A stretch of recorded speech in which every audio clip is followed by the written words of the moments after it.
Hey there, spooky pretties, and welcome to Scary Movie Saturday. Thank you guys for tuning in today. And today we're going to kick it old school and go back to the 80s. So grab your DeLorean and get ready to party. I tried to do an 80s hairstyle and some makeup today, and I think I pulled it off okay. You know, I love to theme my stuff and make it fun for you guys. Threw on some fashionable earrings and my favorite 80s horror film t-shirt, Jason Lives. Side note, this is my absolute favorite Friday the 13th, but we're not here to talk about Jason Lives today. Today's movie review is going to be on the 1986 horror film, Chopping Mall. I felt inspired to do my review today on Chopping Mall because I actually watched it for the first time about a month ago. Shocker, I know. It's been around for over 30 years and I just now got to it. But I watched it for the first time and I was pleasantly surprised at how much I loved it.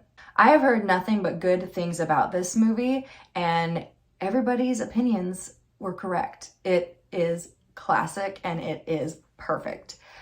And you know, I had to rewatch it again last night to one, refresh my memory, and two, to make sure I wasn't imagining how much I loved it.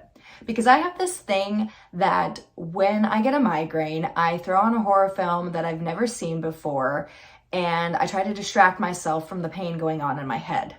So I chose that film, and I was really high on migraine medicine, and I later thought, maybe I loved it so much because I was high, like not high, but like just out of my mind between the pain and my migraine medicine. Maybe I imagined how good it was. But I watched it again last night and I loved it just as much as I did the first time. So the movie wins, guys. There's really not going to be a lot that I have negative to say about this movie, if anything, because I loved it that much. The synopsis of the film is about teenagers who are trapped inside a mall trying to escape and survive killer robots. The synopsis of the movie makes it sound like it's going to be terrible, but it's not. It's a classic example of a horror comedy. Everything just works. There's something just special about the 80s that anything goes. It was a magical time where you could just suspend your disbelief. And you can't really get away with a whole lot of those types of movies today. So the 80s and even the early 90s were just a special time for filmmakers because they could do just about anything, including making killer robots. So one of the first things I loved about this film is it starts off with a presentation at the mall that either the owner of the mall or the head of security department is putting on. And in the audience, there is a married couple who is just making fun of the presentation the whole time. And they're just gossiping and asking questions that, you know, are pretty logical questions that you would be like, yeah, this doesn't seem right. So the two of them in the beginning of the movie crack me the hell up. It reminds me of me or my husband or me and one of my male friends just talking shit. So they're classic, right off the bat. The two of them crack me up. And then another thing I fell in love with was the music. It's very 80s technology feel and just goes with the whole vibe of the movie and even kind of just fits with the tone of the robots. They really mesh well together. I just love a score that can kind of tell a story on its own. I also really enjoyed the cast of this movie. It stars 80s actors such as Barbara Crampton, Russell Todd, Kelly Maroney, just a really nice lineup. And we also have some cool cameos. One of them is Dick Miller, who we all know and love, classic actor there. And there's even a small character from Rodney Eastman at the very beginning of the movie. He plays Joey in Nightmare on Elm Street 3 and 4, and he's very quickly seen. He's coming out of a record store, he's stealing records, and if you blink, you'll miss him. But I thought that was pretty cool. I love noticing things like that. Also, side note, the record store in the mall was called Licorice Pizza, and a movie just came out called Licorice Pizza. Do they go together? Do you guys know? Was it supposed to be based off that record store? But I never had heard of Licorice Pizza before. And then I watched Chopping Mall and there's a store in the mall called Licorice Pizza. So I'm just kind of like, do they go together? Maybe I should do some research on that. But I just wanted to throw that in there for you guys. As I mentioned, this is just a perfect example of a horror comedy. it all works. Even though it's absurd, even though it's cheesy, even though it's silly, it all meshes perfectly together. It's just a fun ride. That's all I can really describe it as. The dialogue in the movie is perfect for the time. They say words like bitchin' and groovy and, stellar and stuff like that. It just cracks me up. And yes, it was taking place in that time, so of course they would use language like that. But watching it today, you just gotta chuckle at the type of language they used back then. So when you're watching it now, it's definitely filled with a lot of nostalgia and memories. And it was just a time that, it would be cool to go back in time and check out. I know I wish I could. The robots themselves are very much of the time. They kind of even look like the robot Short Circuit. I'm sure you guys have seen that movie. They look like that, and they have these little pinchers that kind of look like crab arms, and anytime they come out, I can't help but laugh. They just, are killing you, grabbing you by the throat, throwing darts at you to tase you, throwing laser beams at you. It's all just over the top and hilarious. There are some really cool kills in it, even though there are some that are really, really dumb and silly and maybe don't play off as well today as they did back then.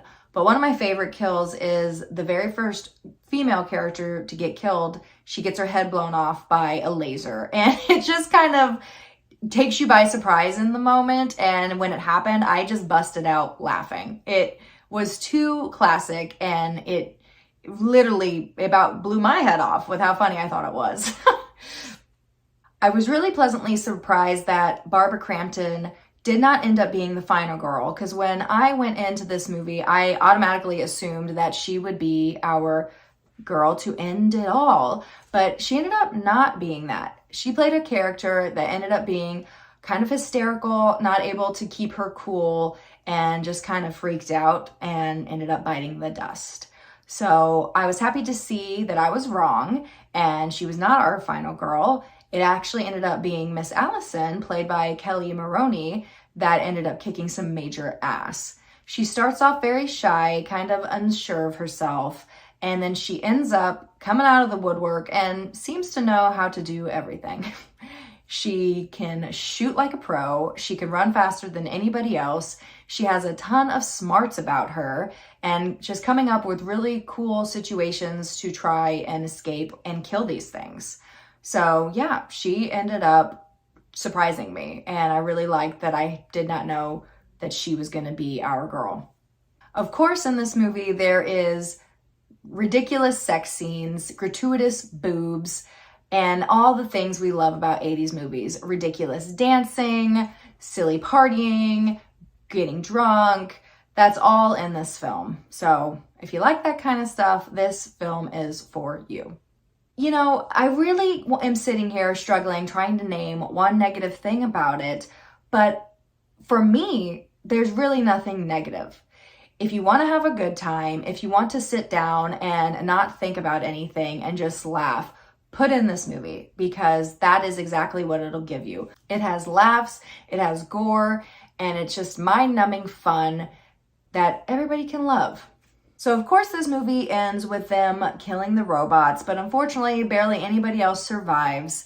And that's just kind of how it works in horror films. Only one or two people survive. I would have liked to have seen some of the other characters live, such as Rick or Linda, because I really, really liked them. But, sometimes it's just got to be that final girl and her new boyfriend, which is what happened in this film. But if it were me, I maybe would have had Linda and or Rick survive, because I just really, really enjoyed their characters a lot. So I know this review was kind of short, and again, I didn't really talk about anything negative, but that's just how much I liked it. It's fun. It's cheesy. It's 80s classic goodness. So I highly recommend it. If we're just going for fun alone, I would give this movie a 4 out of 5 stars. And if we're really, really being nitpicky and really gonna go and talk about how this is just something that would never happen, then I guess we could say it's maybe more of a 3 out of 5 or a 3.5 out of 5. But if we're rating it on pure fun and how I just personally liked it, then definitely a 4 out of 5 stars. So if you end up watching this movie for the very first time, or if it's one that you have seen already, please let me know your personal thoughts below. I want to know what you guys think of this 80s classic. And I definitely see myself watching this over and over again with friends and introducing it to other people who haven't seen it, because I feel dumb for not seeing it until now. But that's the beauty of cinema. There's so many movies out there to watch. It's always good to try something new, and I'm really glad I gave this one a shot. So thank you guys for tuning in to Scary Movie Saturday with me. I'll see you here on Wednesday to discuss my Scream collection, and I'll catch you again next weekend for my next movie review. Cheers, guys, and make sure you're keeping it weird and making it Meggy. Bye-bye.